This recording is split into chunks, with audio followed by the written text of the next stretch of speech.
Or, vous savez très bien que Maître Alexis Tambwe, ministre de la Justice, a un pouvoir d'injonction sur le parquet.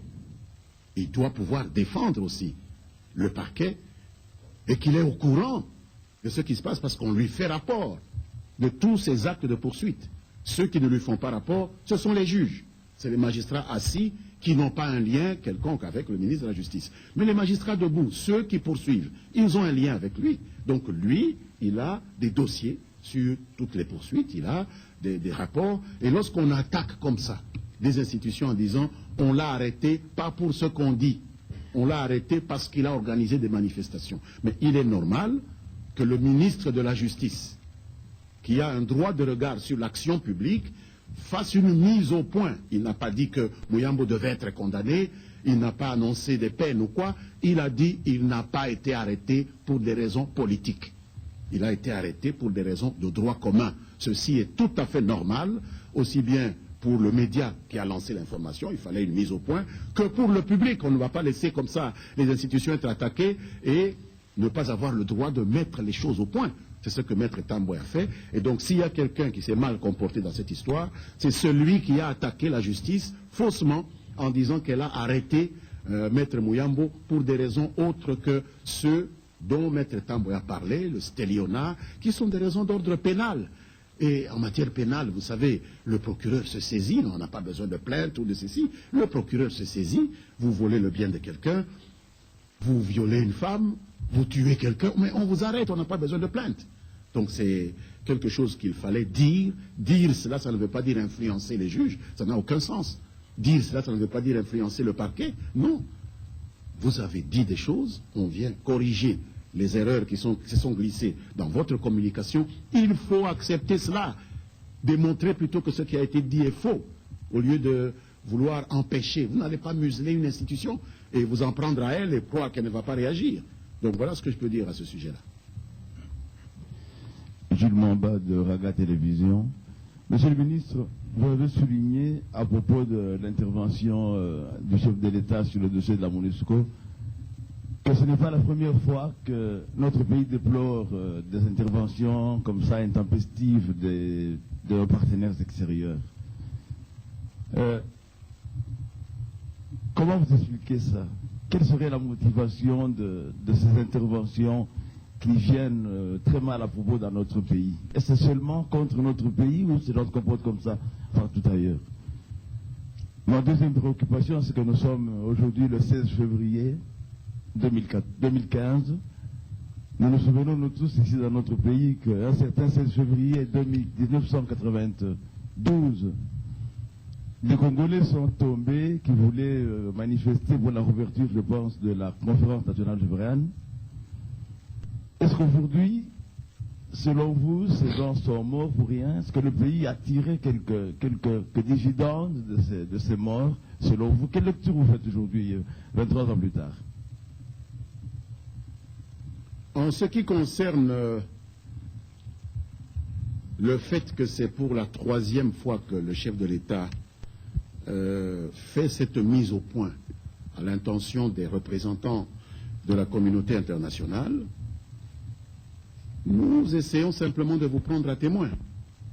Parce qu'il est souvent des cas où lorsque une réaction est prise de manière assez ferme, des gens posent des questions, mais pourquoi vous n'en avez pas parlé avant? Et nous disons, nous en parlons. Hier, c'était la troisième fois. Nous en parlons. Peut-être continuerons-nous à en parler. Mais peut-être qu'un jour, une décision ferme sera prise contre quelqu'un. Il faudrait que l'opinion se souvienne que ceci avait été dit, et à plusieurs reprises. C'est dans ce sens-là. Alors, pour quelles raisons ils font cela? Le mieux, c'est de leur poser la question. Nous ne pouvons que nous livrer à des conjectures. Peut-être souhaitent-ils nous maintenir dans une situation d'impuissance qui fait que leur rôle dans notre pays, qui est un rôle limité dans le temps, soit prolongé.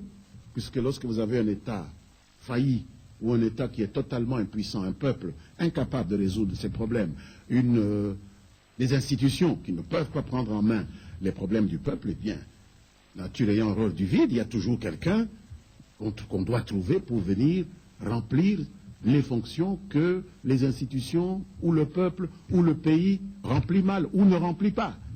Et donc on se donne un peu du travail, on se donne de l'importance. Peut-être, ce n'est qu'une conjecture, mais c'est à eux vraiment qu'il faut poser la question. Pouvez-vous aimer des gens mieux qu'eux-mêmes? Est-ce qu'ils peuvent vraiment nous aimer mieux que nous nous aimons nous-mêmes? Parce que c'est ça que ça induit. Nous ne nous aimons pas assez, qu'eux doivent venir pour nous aimer, nous montrer comment nous devons faire pour respirer, ou comment faire pour manger et nous maintenir en vie. C'est une question qu'il faut peut-être leur poser. S'agissant du 16 février, oui, c'est une date historique. Moi-même, je porte sur le corps des traces de coups reçus au pont Kasavubu. Lorsque nous y accompagnions tous les autres leaders des partis politiques de la conférence nationale souveraine. Et donc je pense que c'était un moment de prise de conscience du peuple congolais. Et j'ai été très heureux de lire aujourd'hui dans un journal, je crois que je vais appeler l'abbé Mpundu et ses amis pour les féliciter, les leçons qu'ils tirent de ce 16 février, lorsque le défunt président Mobutu a réprimé avec la violence que l'on sait notre manifestation. Ils savent où placer les choses. Et l'encart qui est ici, lorsqu'ils disent deuxième lettre des martyrs du 16 février, lettre posthume j'imagine, au peuple congolais, il dit « Ensemble, libérons-nous des maîtres du monde ». Là est le problème. Dans ce pays, nous n'avons pas un problème majorité-opposition. Je ne le pense pas. Il y a de l'agitation pour arriver là où l'autre est, etc. Le vrai problème, notre relation avec ceux qui se sont autoproclamés les maîtres du monde. Ceux auxquels le président a parlé hier. Et je suis heureux que les organisateurs du 16 février nous rappellent à ça. Ensemble, libérons-nous des maîtres du monde. C'est le message que Outre-Tombe, nos martyrs, nous lancent. Retenons ce message-là. Ce n'est pas entre nous que ça se passe. Ça se passe avec ceux qui, depuis 60, rechignent à nous laisser maîtres de notre destin. C'est extrêmement important de comprendre cela. Voilà ce que je peux dire à ce sujet-là. Oui, à la presse écrite. Voilà. Merci, Excellence Willy Kalengay, Géopolis. En 2001, quand le président Kabila arrive au pouvoir, l'un des objectifs, des défis qu'il devait relever, c'était de rompre l'isolement diplomatique dans lequel étaient les pays. On se rappelle, pour ceux qui ont de la mémoire, son premier voyage, il a directement quitté le pays après pression de serment pour aller à Washington et en Europe. C'est cette ouverture voulue, volontariste, qui a fait que le Congo a reçu l'ensemble des missions diplomatiques qui étaient fermées. La coopération s'est rétablie et le pays a commencé à connaître ce que nous appelons aujourd'hui la croissance. Aujourd'hui, plus de 10 ans après, je me rends compte qu'il y a un changement dans la politique. Alors je voudrais savoir si ce qui arrive aujourd'hui, c'est une crise circonstancielle ou un changement réellement de stratégie politique. Parce que là, avec la citation que vous venez de donner sur combattons les maîtres du monde, je me rends compte bel et bien que nous sommes dans un changement de stratégie, un changement important de stratégie. Est-ce que le président Kabila a changé de politique par rapport à l'extérieur? Et je terminerai en posant une deuxième question. Si à quel moment la coopération devient de l'ingérence? Quels sont les critères que vous avez mis en place pour identifier que tel ambassadeur fait de la coopération, tel autre fait de l'ingérence? Quels sont les critères objectifs? Parce que tous, d'une manière ou d'une autre, n'ont comme sujet de travail que le Congo. Ils sont ici pour leurs intérêts, mais ils travaillent sur le Congo, c'est la matière qu'ils ont.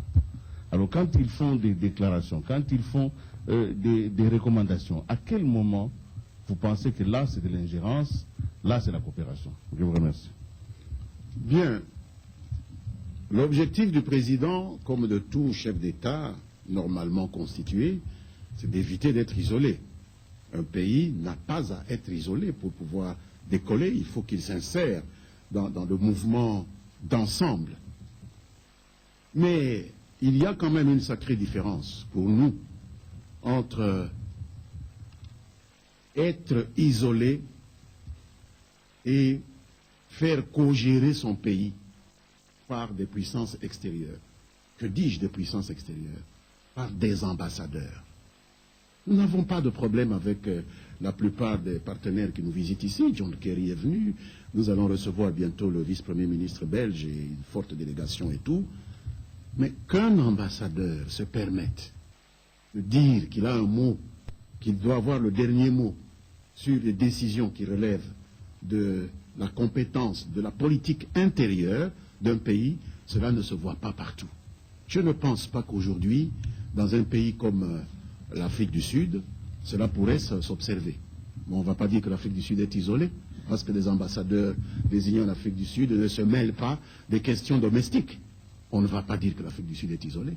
Hier, il y a eu un gros incident à l'Assemblée nationale à Pretoria. Je n'ai pas entendu un communiqué d'un ministère, d'une ambassade dire « Ah, on a poussé M. Malema dehors, nous protestons, etc. » C'est une affaire sud-africano-sud-africaine. Pourquoi chez nous, il y a des ambassadeurs qui se permettent de s'ingérer dans cela? Lorsque nous votons une loi où nous disons le mariage, c'est une affaire entre personnes de sexe opposé, pourquoi des diplomates vont au Parlement dire il faut laisser un peu les homosexuels s'exprimer? Mais de quel droit? Au Parlement, pendant qu'on vote, de quel droit? Un parlementaire, un ambassadeur? Non, il y a des choses qu'on fait trop ici, et si nous refusons cela, nous ne voulons pas nous mettre en isolement. J'espère que ces gens ne vont pas mettre la clé sous le paillasson parce que le président leur a dit de respecter les institutions congolaises. Non, je ne pense pas que ça aille jusque-là. Non, on doit normaliser les relations avec la RDC. De la même manière qu'on coopère avec les autres, de la même manière qu'on doit coopérer avec la RDC. Il y a une question qu'un de vos collègues a posée, je pense à l'envoyé spécial du gouvernement américain, M. Feingold. On lui dit, j'ai de la peine à vous situer. Vous êtes envoyé spécial pour le Congo seulement, ou bien vous êtes envoyé spécial de l'administration Obama pour la région des Grands Lacs. Et j'ai l'impression que même lui-même est un peu dans une confusion autour de cela, parce que pour lui, c'est le Congo. Il n'y a plus rien d'autre qui existe. Alors il s'est excusé, oui, tout ce que je dis sur le Congo peut être appliqué à... Mais vous n'êtes pas envoyé spécial seulement au Congo. Pourquoi vous ne parlez pas des autres pays? Donc il y a quand même une déformation du regard vis-à-vis du Congo. Est-ce que c'est parce que nous avons été trop lénifiants? Est-ce que parce que nous avons été trop accommodants? Alors, rappeler les principes, ce n'est pas désobligé. Le président a été d'une politesse exquise hier, même s'il n'a pas salué ses visiteurs. Enfin, il a dit bonjour comme ça. Hein? Donc, moi je crois que dire ces choses-là, ce n'est pas chercher à s'isoler. Nous avons dit à nos amis ce qu'il fallait qu'ils sachent, ce que nous souhaitons qu'ils fassent pour que la relation s'améliore. Voilà ce que nous avons dit. Et nous pensons que ce sont des hommes raisonnables. C'est des gens qui ont fait des choses avec nous. C'est des gens qui ont fait des choses pour nous. Et nous pensons que ce n'est pas parce qu'il y a eu un mot de trop, il y a eu un égarement, que nous nous sommes permis de rappeler que ça va être la fin de nos relations avec eux. La coopération devient ingérence lorsque le partenaire extérieur s'arroge le droit de définir lui-même la situation, définir le champ de la coopération. Vous venez chez moi, j'ai besoin de votre intervention pour régler un problème de soins médicaux, parce qu'on a une épidémie, mais vous décidez, vous dites non, moi, vos épidémies là, ça ne m'intéresse pas. Je veux seulement ouvrir la route d'ici vers le fleuve, parce que c'est ce que j'ai décidé. Elle dit non, la route vers le fleuve, c'est peut-être la troisième, la quatrième priorité. La priorité des priorités, c'est les soins, etc. Donc, celui qui vient pour coopérer va vous écouter d'abord. Celui qui vient pour coopérer va tenir compte de vos priorités. Il va vous aider peut-être à mieux les agencer et tout ça, mais la décision, elle vient de vous. Mais celui qui vient pour se substituer à vous, ce que moi j'appelle les proconsuls autoproclamés, puisque personne ne les a nommés proconsuls. C'est eux-mêmes qui s'autoproclament proconsuls. Vous arrivez devant des gens polis, vous devenez leur maître. Non. Ceux-là, ils décident eux-mêmes de ce qu'il faut faire.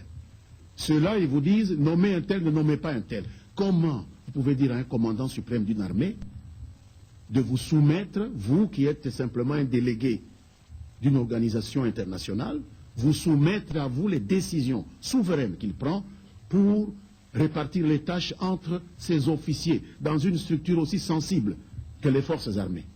C'est quand même incroyable. Donc c'est ça toute la différence entre l'ingérence et la coopération. Oui, nous prenons